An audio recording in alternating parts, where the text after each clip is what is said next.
We all know that we should eat well, we should not overeat, we should eat the right diet, right?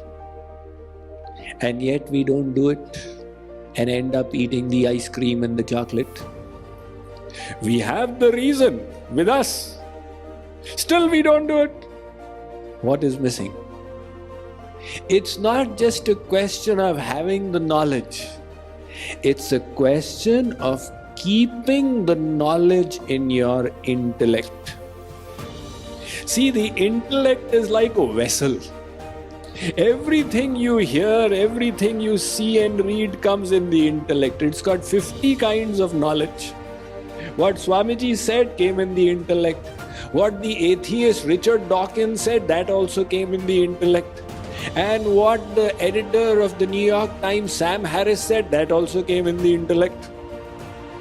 Now, what your intellect picks up, that knowledge becomes activated. So you have to activate the knowledge. Like, for example, a child, the parents say, Swami ji हमारा बेटा पढ़ता नहीं है, उसको कुछ समझाइए. My child doesn't study, please explain something to him. Arey, he is your child, you explain. He doesn't listen, Swamiji, what will I do?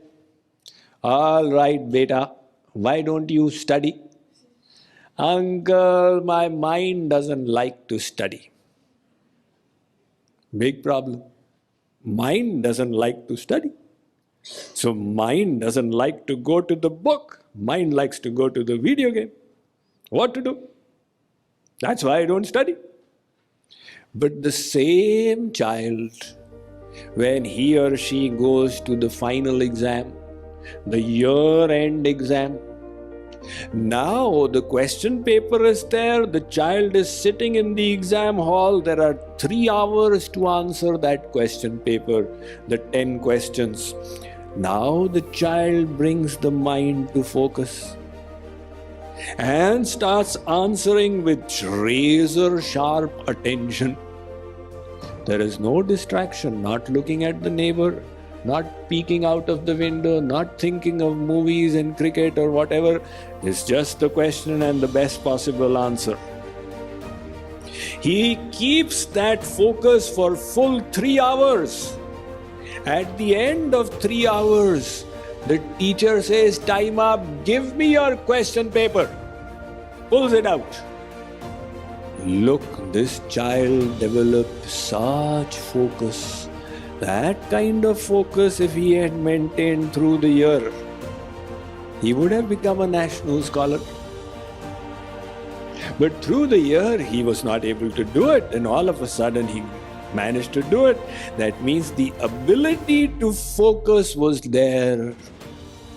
The inspiration was needed. How did the inspiration come? When the intellect decided these 3 hours are most important.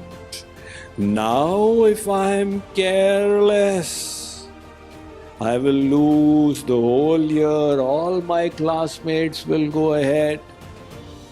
I will not get that university admission which I want.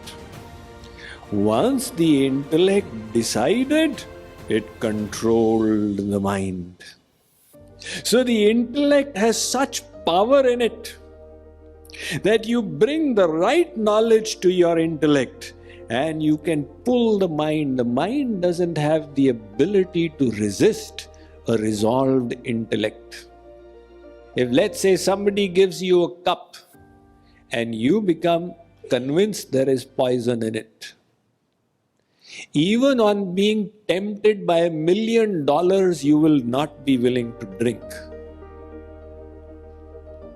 You have controlled your senses. Hurry, it is a cup of nectar. Take it. No. If I drink it, I will die. I don't want it.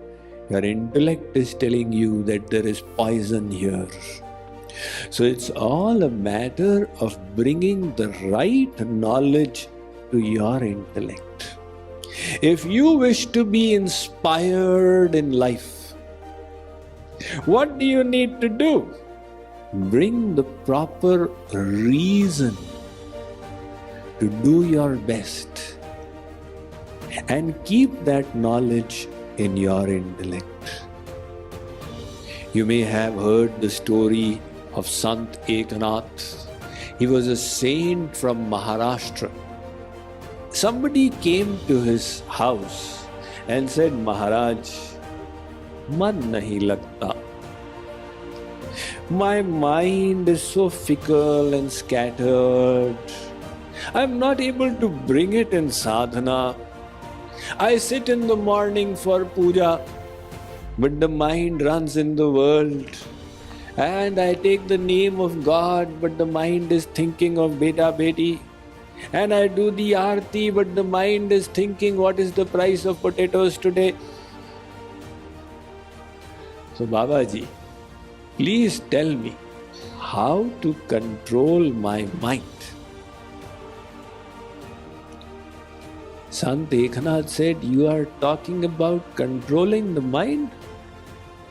What I am seeing is you are going to die in 7 days. He said, really?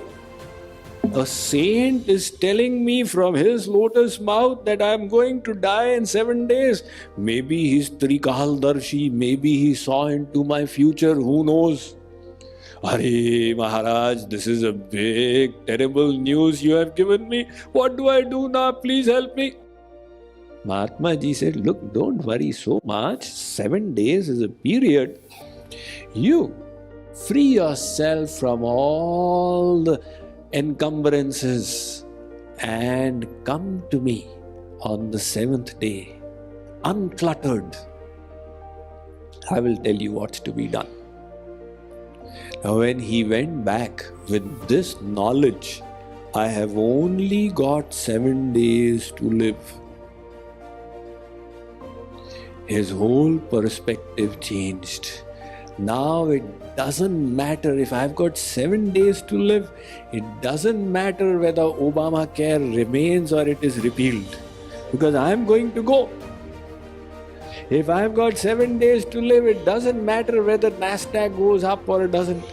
And it obviously doesn't matter whether the neighbor has got a bigger car or smaller car, because I'm going to leave my car in any case.